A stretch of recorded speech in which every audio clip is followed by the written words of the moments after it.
Alors, nous savons que l'être humain est un animal qui utilise une fonction symbolique. C'est-à-dire qu'il est capable de traiter la réalité du présent, du passé et du futur au moyen de représentations mentales. Or, ces représentations mentales, cette carte n'est pas le territoire. Le plan d'une maison n'est pas la maison, avec ses meubles, ses tapisseries, ses habitants, ses bruits, ses odeurs et les animations qui s'y produisent.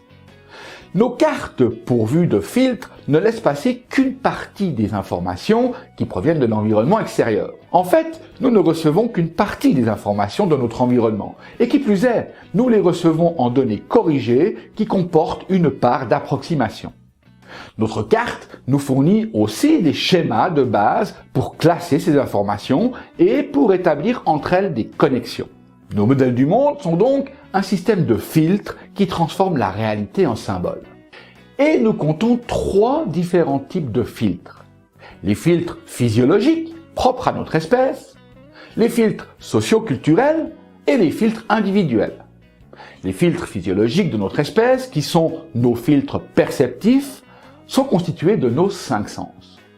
Notre perception du monde extérieur est limitée par les possibilités physiologiques de nos récepteurs sensoriels, ce que nous appelons le VACOB en PNL. Par exemple, contrairement à nous, certaines espèces animales, comme les dauphins, entendent les ultrasons, ce que nous ne pouvons pas faire. Ou encore, nous voyons peut-être mieux que les chiens, mais notre odorat est nettement moins développé. Les informations externes que nous recevons par nos récepteurs sensoriels passent au travers de 3 différentes grilles, un peu comme si c'était un tamis à 3 différentes formes de filtrage. Ces grilles sont réductrices de notre connaissance de la réalité. Cependant, elles sont aussi indispensables à cette connaissance, puisqu'elles permettent de transformer la réalité en signe intermédiaire entre elles et nous. L'une d'elles est un processus sélectif que nous appelons omission ou sélection.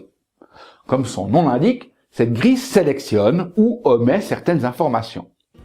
Sans celle-ci, nous serions surchargés, voire noyés par les stimulations extérieures. Mais si nous en abusons, nous appauvrissons et limitons notre modèle du monde. La deuxième grille généralise l'information. Ces généralisations consistent à ne prendre qu'un seul élément de l'expérience pour l'affilier à une autre catégorie entière. Par exemple, lorsque nous avons appris ce qu'est une voiture, nous sommes capables de reconnaître une voiture dans toutes les catégories de véhicules. Et grâce à ces généralisations, nous avons la capacité de faire des liens entre plusieurs situations qui ont des caractéristiques semblables, ce qui nous permet d'apprendre plus rapidement.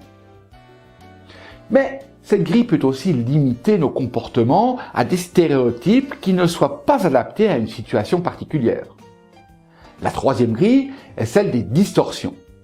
Elle modifie les données dont on dispose pour les réorganiser différemment. C'est grâce à elle que nous sommes capables d'imaginer le résultat d'une tâche en cours comme de se créer des problèmes. Par exemple, les distorsions vous permettent d'imaginer l'aspect d'une pièce meublée avant même d'y avoir installé du mobilier. Ou encore d'imaginer un dessin terminé avant d'y avoir tracé le premier coup de crayon.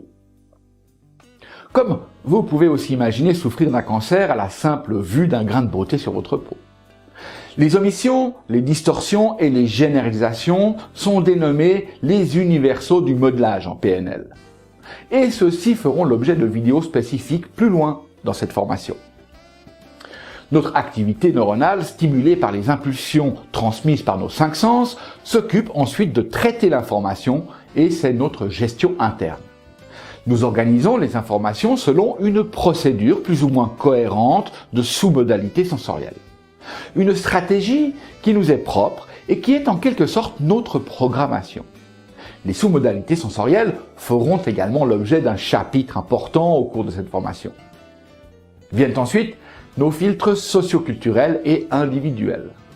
Nos filtres socioculturels sont constitués par les apports de notre culture ou de notre milieu familial.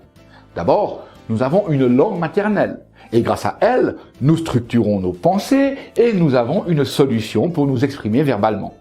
Certaines ethnies, comme les Esquimaux, utilisent presque 20 mots pour définir les sortes de neige, alors que nous en avons que 4 ou 5. Ce sont des différences de culture. Puis, nous avons les filtres individuels qui, eux, correspondent à notre propre constitution physique. Un homme de 2 mètres n'a pas la même perception de l'environnement qu'un homme de 1,60 m. L'état de nos 5 sens fait aussi partie des filtres individuels ainsi que l'ensemble de nos apprentissages. Alors, ils sont faits de quoi ces filtres ?